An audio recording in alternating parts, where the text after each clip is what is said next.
Beralih ke informasi dalam negeri saudara, ratusan menu berbuka puasa dengan harga Rp10.000 per porsi ramai diburu warga di Semarang, Jawa Tengah. Menu yang disajikan pun bervariatif, mulai dari makanan berat hingga ringan.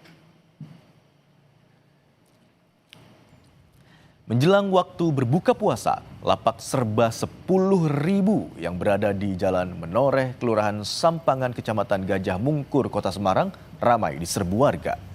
Di lapak ini berbagai macam makanan tersedia, mulai dari makanan ringan, minuman, hingga makanan berat.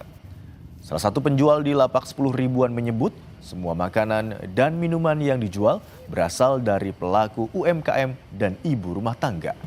Setidaknya ada lebih dari 100 menu dan selama bulan Ramadan sebanyak 700 porsi berhasil terjual setiap hari.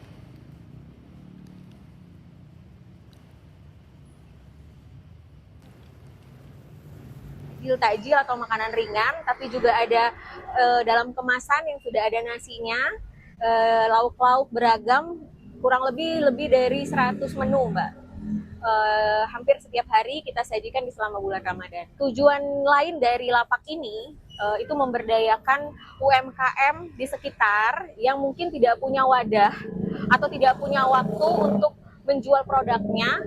Maka kami di sini menyiapkan fasilitas itu, membantu ibu-ibu yang punya keterampilan memasak, kemudian produknya kami jual.